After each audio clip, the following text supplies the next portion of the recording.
सुप्रभात। बाबा कहते हैं, मेरे प्यारे बच्चे, तुम्हें सहारे की क्या आवश्यकता और क्या ज़रूरत है। किसी का सहारा लेकर के तुम्हें खड़े होना है। तुम स्वयं में सक्षम हो, तुम वो सब कर सकते हो, तुम में वो क्षमता है और ये तुम्हारा हृदय जानता है और मैं जानता हूँ। फिर क्यों कहते हो कि तुम उसके सहारे हो, तुम उसके भरोसे हो। और जो काम होता है वो स्वयं तुम करो, किसी के ऊपर ये डाल करके नहीं।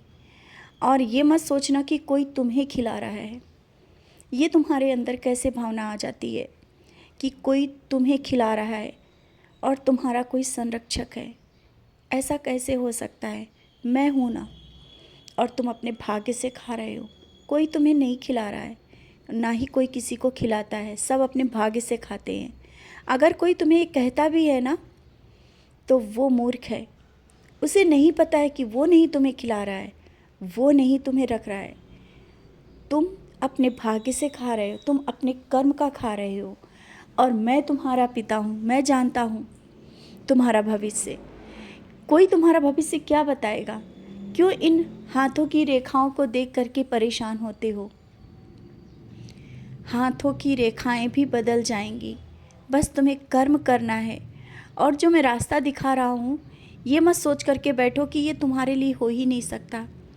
ये तुम्हारे लिए कोई रास्ता नहीं हो सकता। ये सोचकर अगर तुम बैठोगे तो जो मैं तुम्हें देना चाहता हूँ ना, तुम कैसे प्राप्त कर पाओगे? कैसे मिलेगा वो तुम्हें?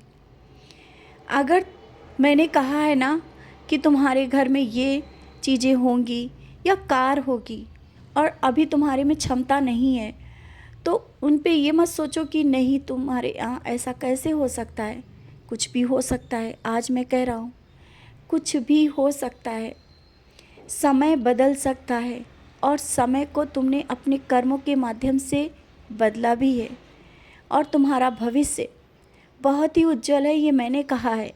अपने बार बार भविष्य को और ये मत दोष लगाया करो कि तुम्हारा भविष्य अच्छा नहीं है और तुम्हारे भाग्य में क्या लिखा है क्या नहीं लिखा है।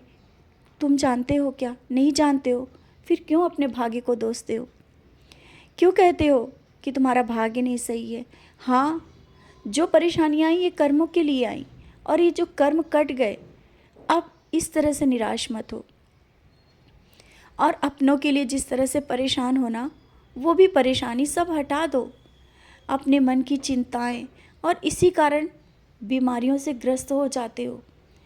मैं पल भर में कुछ भी कर सकता हूँ और बहुत ही जल्दी तुम्हारे जीवन को मैं पलट कर रख दूँगा, ये मेरा वादा है।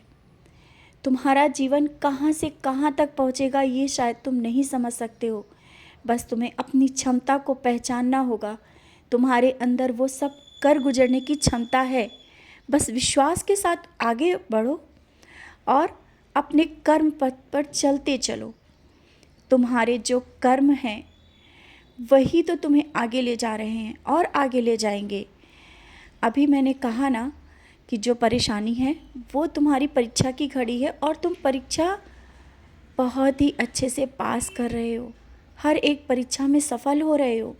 मुझे देखकर खुशी होती है कि तुम घबराते नहीं हो।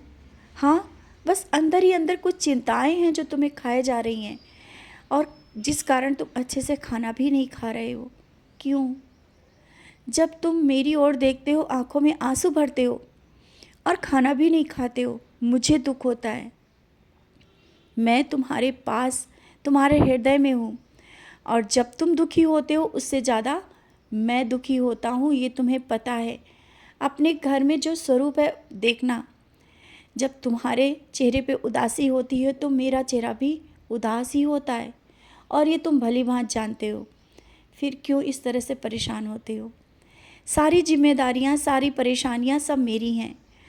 और ये बातों पे मत आओ कि तुम्हें मंदिर जा कर के ही पूजा करनी है। अगर तुम्हारे अंदर एक विश्वास है और भक्ति है तो मंदिर तुम्हारे घर के अंदर, तुम्हारे हृदय के अंदर, जब तुम जिस भाव से घर में भी पूजा करोगे तो वो स्वीकार होगी। हाँ, जानता हूँ मंदिर जाना चाहते हो, नहीं जा पा रहे हो, इसके लिए परेशान मत हो। और ये भी ज़रूरत नहीं कि बहुत दूर मंदिर है वही जाना है। किसी भी मंदिर जाओ, सब जगह एक ही है और सब जगह एक ही भगवान मिलेंगे। कहा ना, सबका मालिक एक है। तो जब तुम जानते हो सबका मालिक एक है तो जगह जगह भटकने की ज़रूरत नहीं है। अपने मन और आत्मा को स्वच्छ करके जहाँ भी बैठोगे तुम्हें दर्शन होंगे और तुम वो अनुभव करोगे कि तुम हाँ मंदिर में दर्शन करके आए हो। मंदिर में अगर तुमने सोचा है कि उस मंदिर जाना है तो तुम्हें मंदिर अनुभव होगा कि तुम्हें मंदिर के दर्शन हो गए हैं। मैं ये कहना चाहता हूँ कि तुम निराश मत हो। अगर तुम्हारा भाव है तो मंदिर जा भी पाओगे और किस तरह से तैयारी हो जाएगी पता भी नहीं चले। लेकिन निराश मत हो, घर में बैठ कर के याद करो, मैं स्वयं आ जाऊँगा, मैं तुम्हारे साथ रहता हूँ।